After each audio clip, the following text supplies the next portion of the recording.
Hello, good morning. So today is Saturday and it's a Black Saturday and most of you guys there is pumunta ng dagat para maligo, no? And hindi ako pumunta sa dagat dahil sobrang init, ayan. And I'm currently walking in this area here wherein daghan kaayong kahoy kaya I want fresh air. Charot lang. Bitaw. Wala ako magpahangin-hangin, that's why naglakaw-lakaw ko diri here. And ayan, sobrang daming ano doon. Mga mangga ayan. And here also may mangga dito. Ayan. Sa punong ito. And the weather here is very, very fresh. Napaka-fresh ng hangin. That's why gusto ko talaga dito. Dito ako nag-unwind. Charot lang. So, ayan. As you can see, sobrang init talaga dito. And here, ito yung mangga na sobrang daming bunga. Ayan. So, puntahan natin. Tingnan natin tong mga bunga. And, ayan, binalot siya ng, paper, newspaper, ayan. So, ito yung ginamit na, binalot sa kanya. Ngayon, tingnan natin kung malaki na ba ito. Ayan. Basa natin itong isa, ayan. So, there you go. Ayan, may bunga na siya. Medyo malaki na siya. Ayan. Diba? Ayan.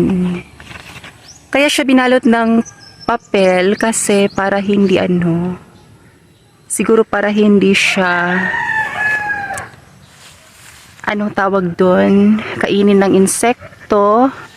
So, ito, meron pa ito. Ayan. Pinalot siya ng mga papel. Ayan.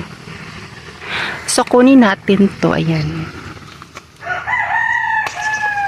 Napaka-fresh. Pero hindi pa siya tawag doon. Sa Bisaya, hindi pa siya gulang. Ayan. Ayan, ito yung nakuha kong mangga sa puno. Diyan sa puno na yan. Ayan, napaka-fresh talaga niya. Ayan. May pa siya, may katas-katas. Ayan. Napaka-fresh talaga ng hangin dito. There, sa bundok. In that area, yan yung bundok. Ayan. So, punta tayo dito.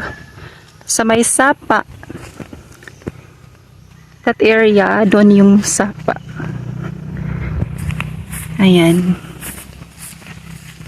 Hindi pa yung masyadong masakit yung init sa balat kasi it's around, I think it's 8:30 pa ng umaga dito. Ayan.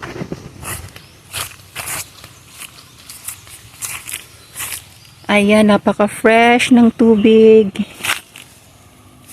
There, may mga isda pa siya yan. Up to there. And here is yung garden ng kapitbahay. Ayan. Namamatay na yung mga malunggay at saka talbos ng kamote. It's because summer na dito. Ayan. So, wala na siyang mga gulay. Ayan. Sobrang daming mga firewood dito. Ayan. So, ito yung mga firewood. Ito yung ginagamit para magluto ng ng kahit anong mga pagkain. Ayan.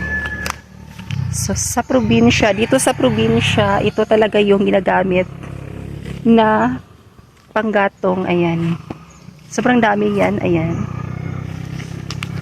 It's dry kasi nga sobrang init dito. So, marami talagang